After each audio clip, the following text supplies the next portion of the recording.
그리고는 이제 길갈로 다시 왔습니다. 길갈, 거기는 수경지입니다. 집결지입니다. 거기서 다시 정비해가지고 드디어 가나안의 이제 7부족과 전투를 해야 됩니다. 전쟁을 본격적으로 하게 되는 것입니다. 그런데 큰 문제가 생겼습니다. 자, 오늘 본문 1, 2절 말씀에 보니까 이런 문제가 생겼습니다. 2일 후에, 이것은 이제 에발산에서 예배드리고 내려온 후에입니다. 그 가나안 지역에 살고 있는 7개 부족들이 지금 이스라엘이 계속 온다는 소식을 들은 것이죠. 2절 말씀에 보니까 모여서 일심으로 여호수아와 이스라엘을 맞서 싸우려 했더라. 연합국을 조성한 것이죠. 아주 공격적으로 나오는 겁니다. 지금까지는 이 7부족들이 이스라엘이 올 때 이렇게 관망하고 있었습니다.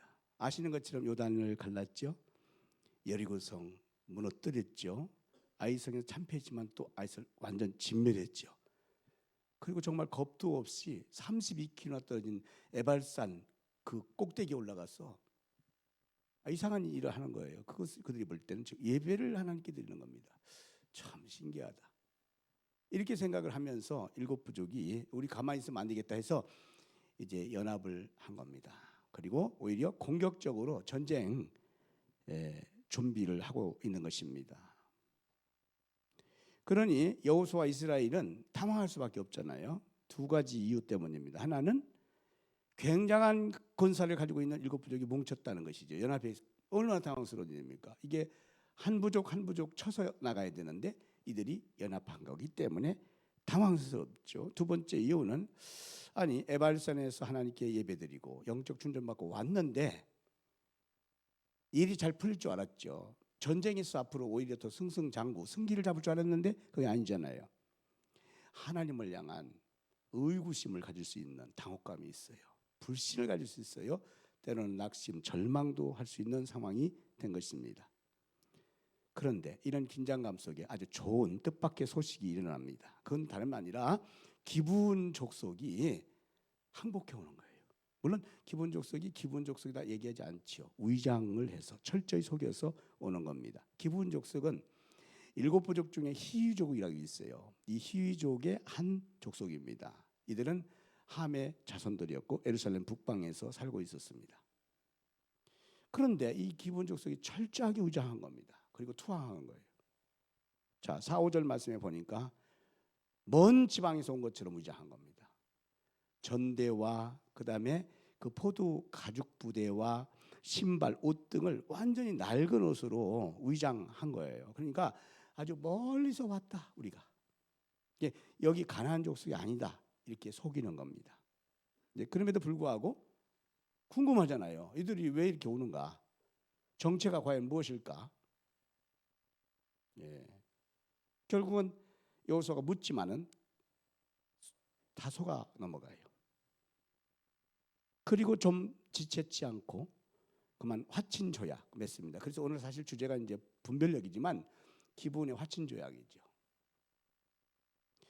자, 이렇게 속고 마는 데는 이유가 있어요. 우리가 막 속을 때가 있지 않습니까? 어떤 상황에 이유가 있어요. 뚜렷한 이유, 변명할 수 있어요. 몇 가지 이유가 있어요. 첫째, 그들을 보니까 너무 행색이 초라한 겁니다. 이 가나안족이 아니에요. 그 외적인 모습을 볼 때 저 원방에 있는 다른 민족이 틀림없어요. 그러니까 문제가 뭡니까? 여호수아가 이 겉모습만 보고 판단을 했다는 것입니다. 우리가 아주 중요한 결정을 할 때 얼마든지 실수할 수 있는 가능성, 그것은 겉모습만 보고 결정할 때가 많습니다. 즉 외적인 것만 보고 이렇게 나타난 것만 보고 환경만 보고 판단할 때가 있어요. 물론 이 육안의 판단은 매우 중요합니다. 1차적인 판단이잖아요. 눈으로 판단하는 건 너무 중요해요. 아니 땅을 사는데 가보지도 않고 땅 사는 사람 없잖아요. 봐야지 가서 진짜. 등기도 토지대장도 한번 뛰어봐야지. 봐야죠. 보는 거 중요해요. 1차적인 판단이죠. 그러나 2차적인 판단은 더 중요해요. 영적 판단이 필요합니다. 그리고 사람을 볼 때도 마찬가지예요. 외모가 참 중요합니다. 외적인 것 참 중요하죠. 그러나 이것보다 더 중요한 것이 있잖아요. 그 사람의 성품과 성격과 그것도 안 돼요. 그 사람의 마음 씀씀이를 보기 시작해야 돼요. 근데 마음 씀씀이는 그냥 표현이 안 됩니다. 쉽지 않습니다. 왜냐하면 마음은 어디가 있어요? 이 깊은 속에 있어요. 이걸 끄집어서 봐야 되는데 아니 뭐 CT로 MRI로 촬영할 수도 없어. 이건 안 나타나요. 마음이 나타날 수 있어요? 마음을 찍는 사진기는 있었다고 하더라고. 마음 찍는 사진기는 마음 찍어보면은 그 사람이 어떤 상태인가 있었다는 얘기는 있어요. 그런데 그런 사진기가 정말 나오지는 않았습니다. 이 마음이 참 중요합니다. 어떤 선생님이 제자들하고 이제 강의하다가 갑자기 꽃을 이렇게 딱 하나 뽑아들고 바구니를 갖다 놓고 꽃을 그 바구니에 딱 담았어요. 그리고 물었습니다. 학생 여러분, 이게 뭡니까? 그랬더니 꽃바구니입니다. 선생님이 다시 꽃을 다 빼고 거기다가 생선을 담았어요. 그리고 이게 뭡니까? 생선 바구니입니다. 아니 바구니가 똑같은데 꽃을 담으면 꽃바구니, 생선을 담으면 생선 바구니. 뭐가 중요하다는 거예요? 마음속에 뭘 담고 있느냐, 뭘 품고 있느냐 아주 중요해요. 그래서 10길 물속은 알 수 있지만 한 길 사람 마음속은 알 수가 없다. 사실은 여러분 트렁크 속에 뭐가 들어있는지 알 수 있는 사람이 있어요? 없어요. 자기만 알지. 그렇잖아요. 이렇게 우리 마음속 깊은 곳에 어떤 생각을 품고 있는지 어떤 상태인지를 누가 알 수 있겠어요? 다윗을 이 기름 부을 때 기억나시지 않습니까? 하나님께서 사무엘을 통해서 기름을 붓습니다. 이새의 아들 가운데 기름을 부어라. 누구 부으라고 얘기 안 했어요. 사무엘 이새의 집에 갔죠. 아들들을 다 모으라고 해. 그래서 큰아들부터 다 모았어요. 큰아들 3명은 다 장군들이라 사울왕 곁에 있었습니다. 오라고 한 거죠. 7째 아들까지 다 왔어요. 막내 8째가 다윗은 안 왔습니다. 왜 안 왔냐면 다윗이 그 자리에 오고 싶은 마음이 없겠어요? 오고 싶은 마음이 크죠. 사무엘 선지자가 오신다는데 아버지가 오라는데 오고 싶은 마음이 크죠. 근데 다윗이 왜 안 왔냐면 아버지 제가 만약 이 양떼를 두고 아버지 집 사무엘 선지자 만나러 거기 간다면 양떼를 누가 돌봅니까? 곰이나 사자가 나타나서 양새끼를 물어갈 수 있는데 누가 그걸 돌봐주겠습니까? 보호해주겠습니까? 아버지 죄송합니다. 제가 양떼를 돌봐야 되기 때문에 도저히 갈 수가 없나이다. 하나님은 바로 다윗의 그 마음을 이미 보신 거예요. 참 중요합니다. 마음을 누가 알겠어요? 이새가 알겠어요? 사무엘이 알겠어요? 아무도 몰랐습니다.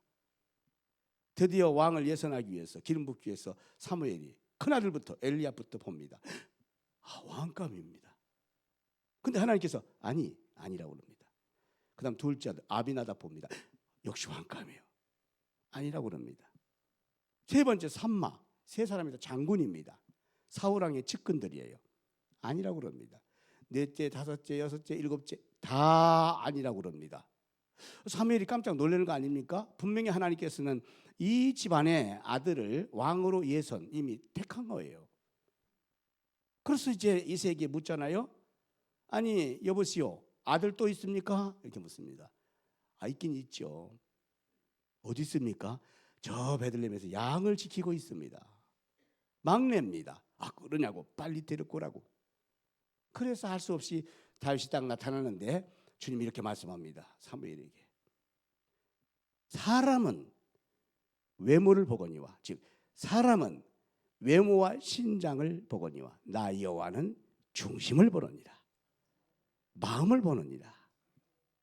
하나님만이 우리 마음을 아실 수가 있어요. 마음이 얼마나 중요한지 모릅니다. 성경에 마음에 대한 단어가 1058번 나와요. 엄청나죠. 왜? 잠언서 4장 23절에 있는 것처럼 모든 생명이 어디서부터 나오는가? 마음 먹기 달려있다. 여러분 앞으로는 신앙생활하고 인생을 살아가면서 마음 먹기 달려있다. 마음이 중요하다는 거예요. 마음이. 여러분 마음속에 꽃을 담은 꽃바구니가 되는 거예요. 생선을 담은 생선바구니가 되는 거예요. 여러분 마음속에 긍정적인 마음을 가지면은 여러분은 긍정의 사람이 되는 거예요. 아무리 환경이 좋아도, 여러분이 아무리 실력이 있어도 부정적인 마음을 담으면은 모든 게 다 부정적인, 불평하는 거예요. 비판적이에요. 보기 싫은 거예요. 할 수 없는 겁니다. 잠언서 16장 32절 보면은 자기 마음을 다스리는 자, 성을 빼앗은 자보다 낫다 그랬어요. 여러분의 마음을 다스리기 바랍니다. 마음이 너무 중요해요. 그래서 지금 여호수아가 결정적으로 실패한 이유, 그 마음을 중심을 못 본 거예요. 외모만 보고, 의장한 외모만 보고 속아 넘어갔어요. 두 번째는 그들의 말을 듣고 속았어요. 그들의 말이 어떤 말이냐면 9절 말씀을 볼까요? 매우 신앙적인 말을 하는 거예요. 이 친구들이 예수 안 믿는 사람들이에요. 하나님 안 믿는 사람들이에요. 9절을 펼쳐보세요. 무리가 그들의 양식을 취하고는 어떻게 할지. 9절. 지금 잠깐 나가서 김도민이가, 그러니까 저기 있는 안찬수 집사는 몰라요. 준비한 사람이나. 저거 봐, 막 헤매잖아.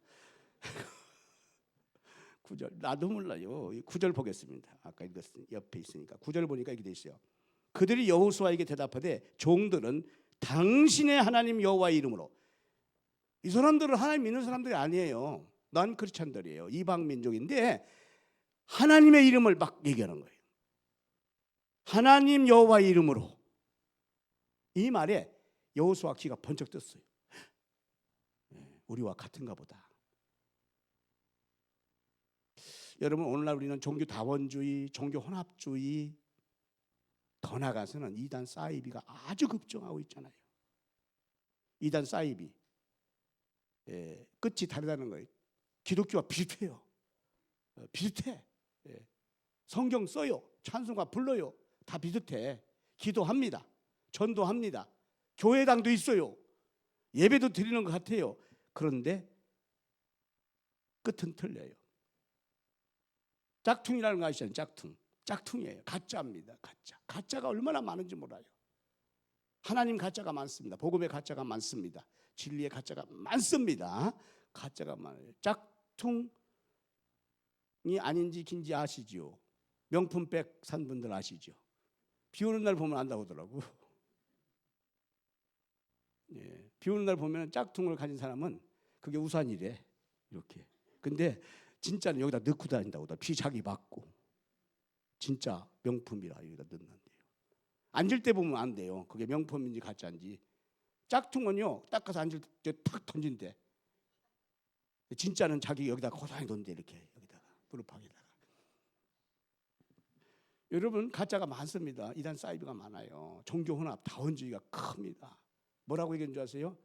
아니 뭐 하나님은 한 분이신 걸 알고 있는데 그 하나님 만나는 방법은 서쪽으로 가도 되고 동쪽으로 가도 되고, 등산할 때 보세요. 이쪽 길도 있고 저쪽 길도 있고, 서울 갈 때 보세요. 기차로도 가고 택시로도 가고 자가로도 가고 다 가잖아요. 모든 종교가 결국 하나님 만나는 거 아니겠어요? 이렇게 얘기하는 사람도 있죠. 그게 종교 다원주의예요. 혼합주의예요. 오직 한 길.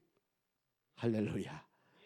성경에서 말씀하시는 거, 주님이 말씀하시는 거, 오직 한 길. 내가 곧 길이요 진리요 생명이니 나로 말미암지 않고는 구원받을 자가 없느니라. 예수 그리스도 아니면 구원받을 자가 없어요. 이게 하나님의 진리입니다. 이게 하나님의 섭리입니다. 하나님의 예정이고 계획인 줄로 믿습니다. 그런데 지금 이 기분, 이 짝퉁이 와가지고 하는 말이 여호와 하나님의 이름으로. 여호수아가 귀가 번쩍 열려가지고 그냥 마음이 열려가지고 그 말 한마디에, 여러분 사기꾼의 특징이 뭔지 아세요? 말을 기가 막히게 잘합니다. 그러면 사기 못 칩니다. 말 못하면. 말을 기가 막히게 잘해. 제가 며칠 전에 들은 얘기입니다. 보이스핑 있죠. 보이스핑하고 돈 엄청나게 사기친 이 죄인을 잡았어요. 경찰에서. 형사가 막 취지를 2시간 동안 했대. 너 왜 거짓말했냐고 돈 내놓으라고 막 하니까 얘기하는 순간 2시간 듣고 이 형사가 2천만 원 떼먹었대. 그 사람한테. 듣는 순간 이 친구가 그랬대요. 이 형사한테 2천만 원만 내면 내가 20억 금방 불려준다고. 근데 그 말이 아주 얼마나 그럴싸하게 얼마나 하는데 그냥 형사가 딱 속아 넘어갔대. 그렇게. 그 정도가 돼야 그게 사기꾼이에요. 말을 기가 막히게 잘한다. 지금 이 기분 족속이 위장만 잘한 게 아니야. 말을 기가 막히게 지금 잘하고 있는 겁니다. 그래서 사람은 껍데기와 말 들어봐서는 모르는 거예요. 결정의 기준이 돼서는 안 된다는 뜻이에요. 또 하나 속아 넘어간 이유가 있어요. 이 기분 족속이 그냥 오지 않았습니다. 선물을 가지고 왔어요. 14절 말씀에 보니까 양식을 가지고 왔어요. 굴량미를 가져온 거예요. 한마디로 굴량미. 지금 이스라엘은 굴량미가 지금 좀 부족합니다. 전쟁을 이제 본격적으로 해야 되니까 양식을 가져와서 스스로 종이 되기를 자처하는데 14절 그랬잖아요. 양식을 지금 내는 양식을 취하고는 무리가 그들의 양식을 즉 여호수아가 양식을 결국 취하는 거예요. 양식을 가져왔습니다. 이게 웬 하나님의 은혜인가 생각했겠죠. 중요한 게 있습니다. 아무리 전쟁터이고 굴량미가 부족하지만 아무런 수고 없이 선물을 덥석받는 것은 그렇지 않아서는 아닌 거예요. 여러분 우리는 아무런 노력도 하지 않고 수고도 하지 않고 겁나봐라 뚝딱 불로소득에 대해서는 경계를 해야 될 줄로 믿습니다. 저는 그래서 우리 성도들 가운데에 불로소득에서 돈을 와장창 벌려고는 그런 얘기를 할 때 정말 가슴이 답답할 없지만 정직하게 일하고 땀 흘리고 수고해서 이 나라 민족이 그렇게 가야 될 줄로 믿습니다. 이 사회가 그런 사회가 돼야 되는 거예요. 결정적인 실수가 있어요. 이것보다 더 결정적인 실수. 자, 14절 말씀을 다시 한번 읽겠습니다. 14절 말씀 시작. 무리가 그들의 양식을 취하고는 어떻게 할지를 여호와께 묻지 아니하고, 이게 결정적인 실수입니다. 중요한 결정을 앞에 두고 하나님께 기도하지 않았다는 말씀이잖아요. 이 위장하고 말 잘하고 양식까지 가져온 정체 모를 이 기분족을 바라보면서 하나님 이들을 받아들여야 됩니까? 라고 기도해야 되는데 기도하지 않은 거예요. 하나님 믿는 크리스찬들은 아무리 급하더라도 아무리 힘들더라도 뭐가 필요합니까? 분별력을 위해서는 기도가 필요한 거예요. 기도하지 않고 판단하고 결정하는 것은 너무 실수할 수 있는 실패할 수 있는 확률이 높습니다. 철저하게 손해보는 결정할 수 있어요. 두고두고 후회할 수 있는 선택이 될 수가 있어요. 지금 기본과 합친 조약 중요한 메시지가 뭡니까? 어떤 결정을 성동할 때 바른 분별력을 원한다면 기도하라. 기도를 앞세워라. 먼저 기도해라. 우리 교회는 먼저 기도하길 바랍니다. 저와 여러분은 어떤 결정 앞에 중요한 선택 앞에서 사람의 지식과 내 실력과 내 환경보다는 하나님께 기도로 나오시기 바랍니다. 일생에 5만 번 기도응답을 받은 조지 밀러 목사님이 계신데, 여러분 5만 번이라는 것은 엄청난 거예요. 여러분이 하루에 한 가지씩만 응답받아도 1년 돼봤자 365가지, 10년 돼봤자 3,600, 100년 되면 36,050가지, 5만 번을 응답받은 조지 밀러 목사님. 그분이 기도의 가장 중요한 교훈을 이렇게 남겼습니다. 먼저 기도해라. 그리고는 부제를 남겼어요. 기도가 전부다. 그리고는 이런 원칙을 남겼어요. 첫째, 할 수 있는 한 새벽에 기도해라. 아멘 좀 하세요. 아니 여러분이 못 얻으려도 아멘이라도 하시라고. 할렐루야. 할 수 있는 한 새벽에 기도해라. 아니 그가 경험적인 뿐 아니라 성경적인 것을 그렇게 말했어요. 하나님이 새벽에 기도를 들으신다. 하나님이 새벽에 기도를 응답하신다. 두 번째 원칙은 오직 하나님만을 의지해라. 기도할 때 다른 거 의지하면서 기도해요. 사람들은 말이죠, 이런 경우가 있잖아요.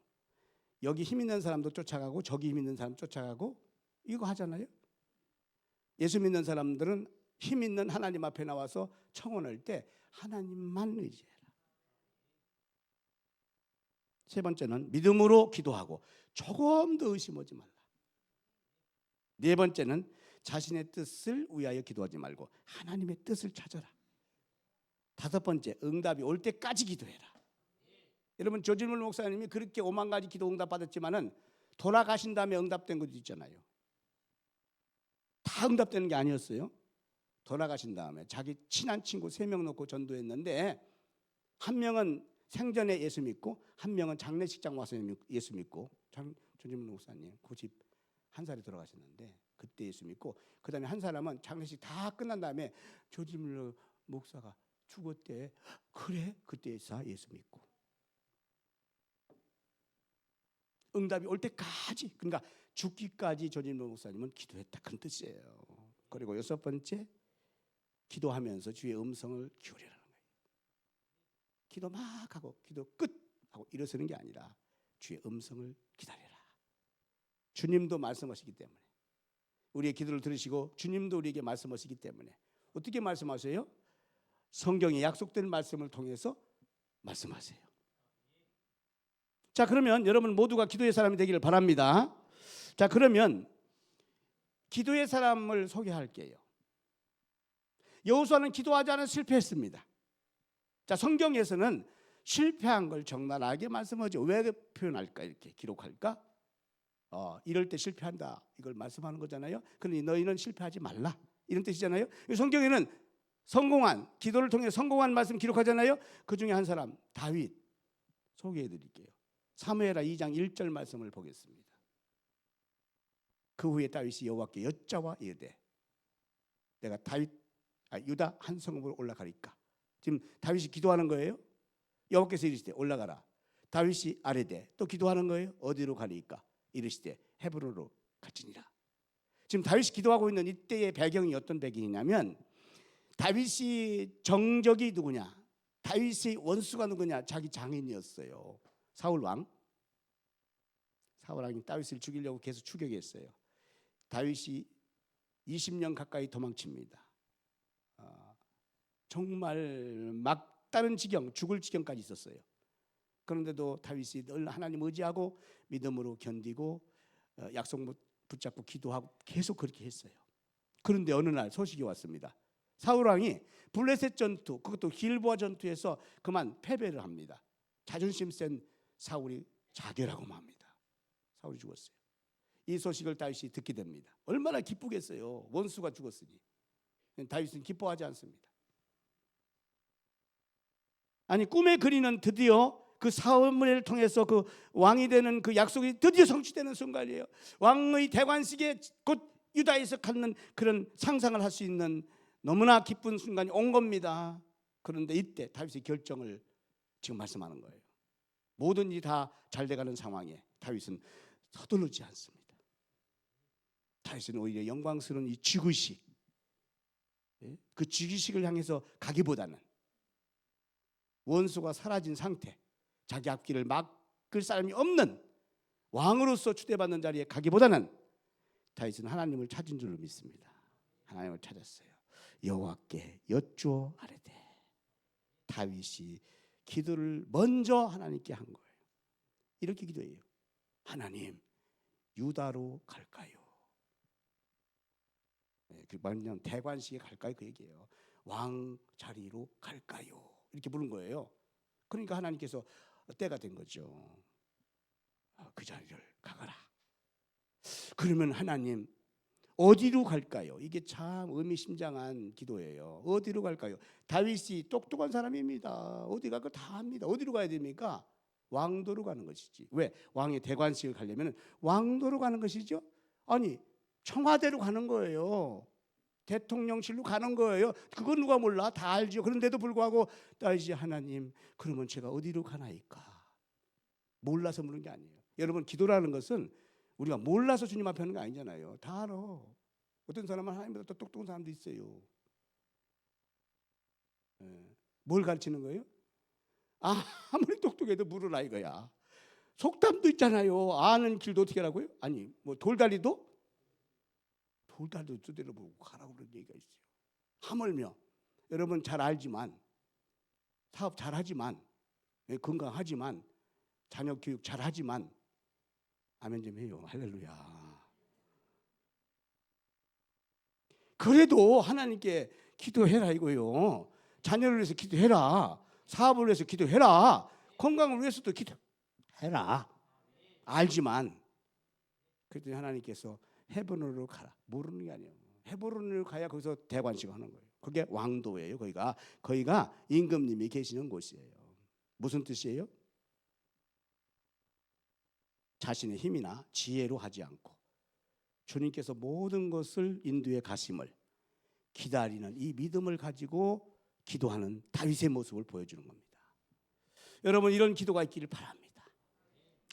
영적 성공과 실패의 갈림길의 차이점이 뭐냐 하면, 영적으로 실패하지 않고 영적으로 성공하는 신앙이 뭐냐 하면, 항상 주님께, 내가 알고 있지만, 잘하고 있지만 그럼에도 불구하고 항상 주님께 먼저 찾아가서 아뢰는 신앙이 되기를 바랍니다. 자, 이게 무슨 뜻이에요? 내 실력이나 지식이나 내 방법을 서두르지 않고 더디게 주님의 방법을, 주님의 뜻을 쫓아나가는 길로 찾아가는 신앙이라는 뜻인 줄로 믿습니다. 이렇게 여호수아가 했으면 얼마나 좋았겠어요. 못했다는 것입니다. 여러분, 결국 이 기도라고 하는 것은 어떤 상황이든지 간에, 오늘 주제가 분별력인데 이 분별력을 잃지 않게 하는 겁니다. 분별력을 잃지 않게 하는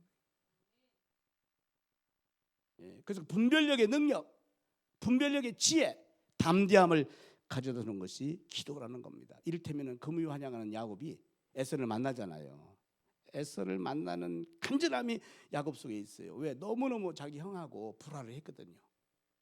막 성공하고 출세하면 뭐예요? 불화를 풀어야지. 여러분 마음속에 불화가 있으면 얼마나 불편한 겁니까?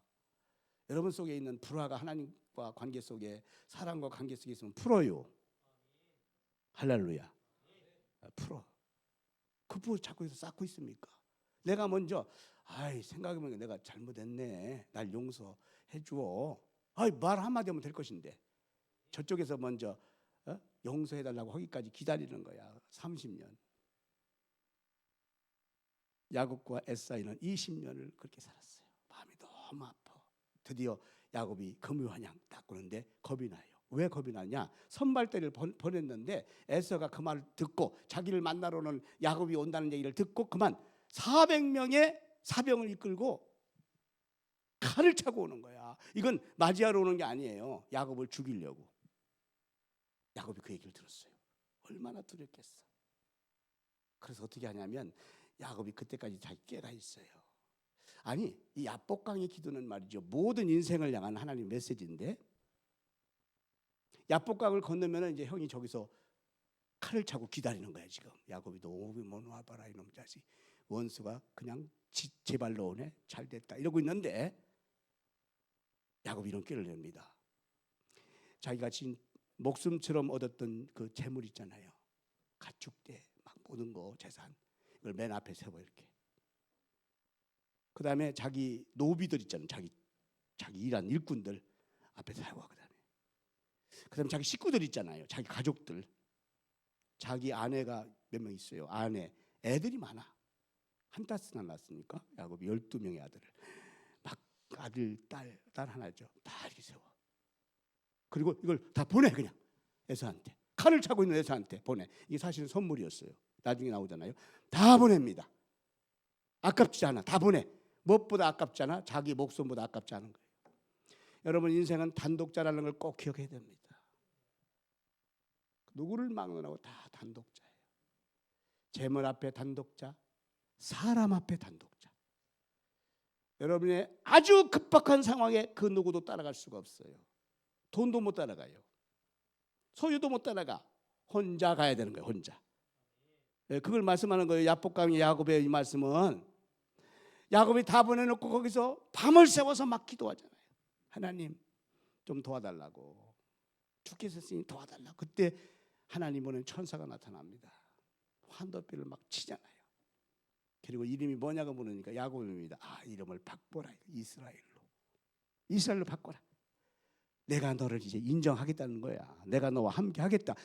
이런 용어잖아요. 네가 나를 싸워 이겼느냐, 그런 뜻이에요. 사실은 여호와와 겨루 이겼다, 이게 그런 뜻이 아니야. 사실은 내가 너를 진정 이제 인정한다 이거야. 내가 너와 이제 함께 할 것이다. 그러니까 너는 두려워하지 말라. 네 형에서 무서워하지 말라. 내가 너에게 힘을 줄 것이다. 겁내지 말아라. 빨리 떠나라. 그래갖고 야곱이 아침 햇살을 바라보면서 모든 마음속의 두려움과 염려, 근심 다 버리고 호련히 단신으로 에서를 만나잖아요.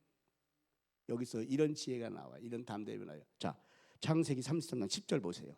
이렇게 돼 있어요. 야곱이 이르되 그렇지 아니하나이다. 내가 형님 눈앞에서 은혜를 입었사오면 청컨대 내 손에 이 예물이 뭐냐면 아까 얘기했던 그 형님 가지시오. 내가 형님의 얼굴을 배운즉 하나님의 얼굴을 본 것 같사오며 말을 이렇게 합니다. 에서 마음이 이 말 한마디에 눈녹듯이 싹 사라져. 감히 죽일 수가 없어 동생을. 아니 자기를 하나님 본 것 같대. 에서가 창피해가지고 칼을 뒤다가 얼른 숨겼어요. 이렇게. 그리고는 12절에 이렇게 얘기합니다. 에서가 이렇게 얘기합니다. 에서가 이르되 우리가 떠나자. 내가 너와 동행하리라. 나중에 또 나와요. 우리 동네 살 만큼, 우리 둘이 살 만큼 재산 모아놨어. 동상 우리 동네 가자. 함께 살자. 그렇게 얘기해요. 칼을 여기다 숨겨놓고 창피해가지고. 여러분 기도할 때 하나님께서 담대한 지혜를 주셔요. 분별력을 주시고 선택할 수 있는 능력을 주실 줄 믿습니다. 기도하지 않았다면 야곱은 도망쳤을지 모릅니다. 그러나 하나님께서 담대함을 주시고 영적 분별력을 주시고 지혜를 주셔서 승리한 줄로 믿습니다. 지금 여호수아는 주님께 묻지 않았기 때문에 이런 원수와 화치를 맺는 실패를 가져오는 선택을 하고 말았어요. 기도하고 기본적으로 맞았더라면 얼마나 좋았을까. 결론입니다. 매우 중요한 메시지를 담고 있어요. 기분 족속은 사실은 영적으로 표현하면은 악한 어둠의 세력을 상징하는 것이거든요. 사탄의 속임수가 엄청나게 대단합니다. 여러분 이제 이스라엘은 영적 전투, 가나안 전투해야 돼요. 약속을 곧 이룰 때가 되어 갑니다. 그런데요 영적 싸움은 육으로 싸울 수 없어요. 에베소 6장 11절 이하의 말씀에 보니까 마귀의 관계를 능히 대적하기 위해서 하나님 전신갑주의라 12절이 중요하죠. 우리의 싸움은, 우리의 씨름은 혈과 육을 상대하는 것이 아니다. 인간의 실력으로 안 된다는 것이죠. 인간의 지혜로 안 돼요. 우리의 영적 싸움은 이 하늘에 있는 악한 것들과 싸우기 때문에, 어둠의 세력 사탄과 싸우기 때문에 성령의 전신갑주를 입어야 될 줄로 믿습니다. 사탄을 위장해가지고 우리를 유혹해서 파멸시켜요. 요한복음 10장 10절에 보면은 도적이 바로 사탄인데 이 도적이 오는 것은 도둑질하고 죽이고 멸망시키는 거예요. 우리 영적으로 우리의 신앙을 다 뺏어가는 거예요. 여러분 오늘날 신앙이 많이 빼앗아 간 것 같아요? 아니면 옛날보다 더 많이 풍성한 것 같아요? 여러분 얘기하는 게 아니라 한국 교회를 얘기한다면 뺏긴 것 같아요? 상당히 뺏긴 것 같죠. 영적 분별력을 잃어버렸기 때문이에요. 사탄이 우리에게 도전하는 것을 잃어버렸어요. 여호와는 나의 목자시니 내가 부족함이 없으리다. 우리 하나님이 우리의 목자잖아요. 그분이 우리를 인도하시지 않습니까? 그런데 어떤 분들은 말이죠, 영적으로 TV가 마귀라고 하더라고. TV가 마귀입니까? TV가 마귀는 아니잖아요.